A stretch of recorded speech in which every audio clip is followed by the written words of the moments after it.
Miracle method শাড়ির চ্যানেলে। আজকে এই ওয়াল ম্যাটটা এই নিচের যে অংশগুলো সমান করে কাটবো সেটা দেখাতে আপনাদের কাছে চলে এসেছি। আমি অলরেডি সাদা যে ওয়াল ম্যাটের পিসটা ছিল সেটাকে কেটেছি, আপনাদেরকে লাইভে সেটাকে দেখিয়ে দিব। প্রত্যেকবার কাটার পরে সুন্দর করে আঁচড়ে নিতে হবে, না হলে কিন্তু আঁকা বাঁকা হয়ে যাবে।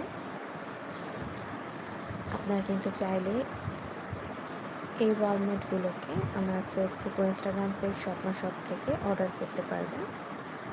আমি ডিসক্রিপশন বক্সে ফুল ডিটেলস দিয়ে রাখবো।